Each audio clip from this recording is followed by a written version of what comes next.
You may remember about a year ago, it was right around this time actually, I did a little mini preaching series, 3 weeks, on where we looked at sins that perhaps we engage in our entire lives, but never really give them consideration, right? Like maybe, we think of and confess sin of lust, stealing, but there's other sins that are hidden, maybe very common still, but hidden, and thereby we can do a lot of damage to our souls because we don't seek out healing.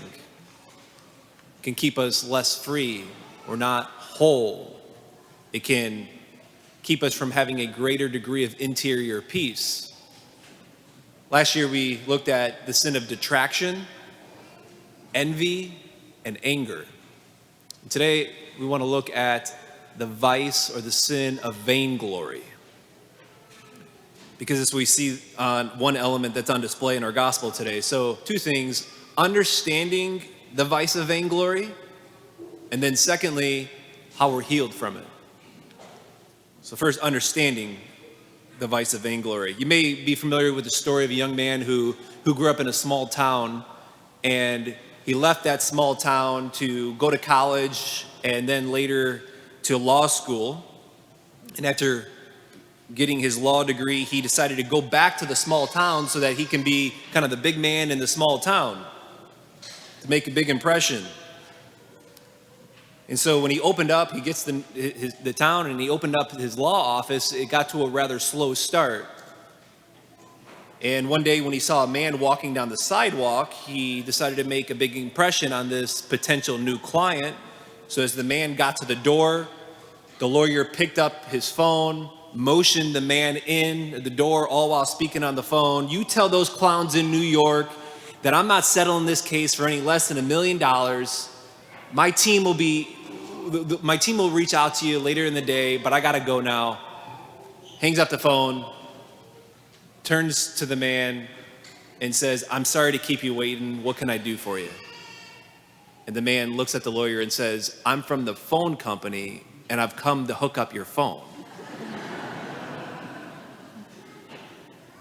Vainglory. It's not about what I think of myself. That's the sin of pride, of having an elevated view of oneself. But vainglory, which is an offshoot of pride, vainglory has to do with my concern of what others think about me. So when we speak about the sin of vainglory, right, because there's just a natural element of it. Thomas Aquinas talks about every human person, it's a natural appetite for one to wish that their goodness become known to other people. Right? That's just a natural appetite we have, and that's a good thing. Even Jesus turned to the disciples and said, "Let your light shine before others, that they might see your good deeds and then glorify God." Right? So it's a natural appetite we all have, and even Jesus says, we want that to happen. But where it becomes a sin, when we talk about the vice of vainglory, it's an excessive and disordered desire for recognition, for approval, for glory, praise. Ultimately, a disordered, excessive desire of wanting applause. Image is everything. Image is so important for the vainglorious. And you see that in the gospel in an account. James and John, even in the other disciples, because when they hear James and John make the move that they make, they become indignant because it's kind of like, hey, we want that too. But right after the Lord tells them on what's ahead of him about to die and how he's going to die, James and John, clearly not getting it, say to Jesus, "Grant that in your glory we might sit one at your right and one at your left." And you see the game there James and John is playing. You see what's going on. They're saying, I want others to see me in that spot of glory. I want the recognition of being in that high spot, the approval of men, the accolades. Ultimately, I want the applause to be in that spot, from being in that spot. The applause of man. Just think for a minute, like our online age today, social media, posting things to be seen in the best light. In fact, there's an element of vainglory. Thomas Aquinas talks about how he describes the vainglorious.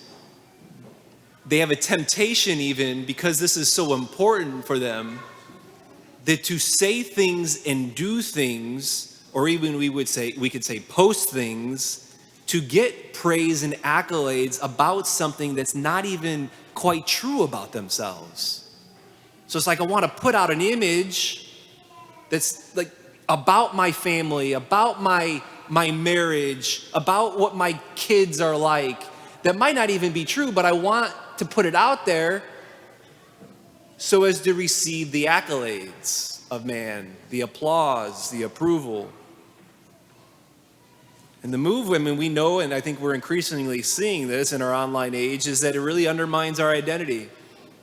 One, being in that spot of always worrying of what other people think of me, it can cause one to be very fragile. It shifts our focus from God and others to oneself. You're always concerned about the ego. And, it's not uncommon. Blaise Pascal, in one of his Pensées, Blaise Pascal is he's a mathematician, astronomer, great Catholic. He's got a way of really speaking into the human soul and what goes on in the human soul and the human heart. He put it this way: vainglory is so deeply rooted in the heart of man that a soldier, a camp instructor, a cook, a locksmith, they will all boast and expect admirers. And philosophers expect to have admirers too. And those who write against philosophers, they too want to enjoy the reputation and prestige of writing well. And those who read them want to enjoy the notoriety of having read them. And I, who am writing this now, have perhaps the same desire. And perhaps those who will read this have it as well. Are you humble enough, courageous enough, have the self-awareness enough to say and to see how that you long for approval, accolades, recognition, that I long for applause? Can I see that about myself? Can I notice it? What's the move? How are we healed? First, I want to say how we're not healed, because there's a modern day approach to this, and we see it and we hear it all the time. It's quite common, and it goes like this: don't care and don't worry about what anybody else thinks about you. You do you. Live your life and have no concern or worry about what anybody else thinks about you. It doesn't matter what anybody else thinks about you. You do you. That is a modern day banner that waves. Often to children, most especially, but that approach doesn't work. It leads to problems. Listen rather to St. Paul. 1 Corinthians chapter 4, he says, I care very little if I am judged by you or by any human court. Indeed, I don't even judge myself, he says. My conscience is clear, but that does not make me innocent. It is the Lord who judges me, Paul says. So on one hand, Paul is saying, I don't care what anybody else thinks about me, right? You hear, that's what he says. I don't care if you or any human court judges me.